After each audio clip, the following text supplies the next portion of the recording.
I just saw on my Facebook feed that we finally have the GDP, the final GDP numbers for 2020, and it had shrunk $470 billion out of a $20 trillion economy, right? So about a 4% or so shrink. Now here's the thing: my own experience tells me otherwise. And I'm sure my story is not unique. Feel free to leave a comment on your personal story. So I did make a little bit less in 2020, right? But at the same time, my expenses were reduced much more than my income, right? And also my stress level has gone down a lot, right? Especially because I'm not driving as much. I would say that was the big de-stressor, that I didn't have to drive as much.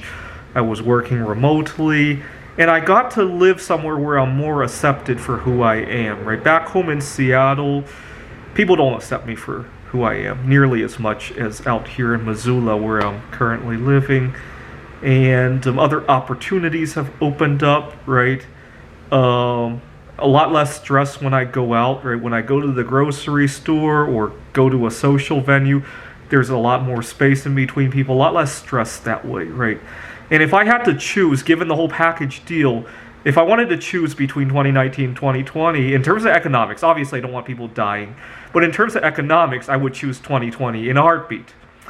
And GDP completely ignores stress levels, ignores social connectivity and all that.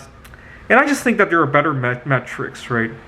Even if we just measure life expectancy, that's probably a better metric than GDP, right?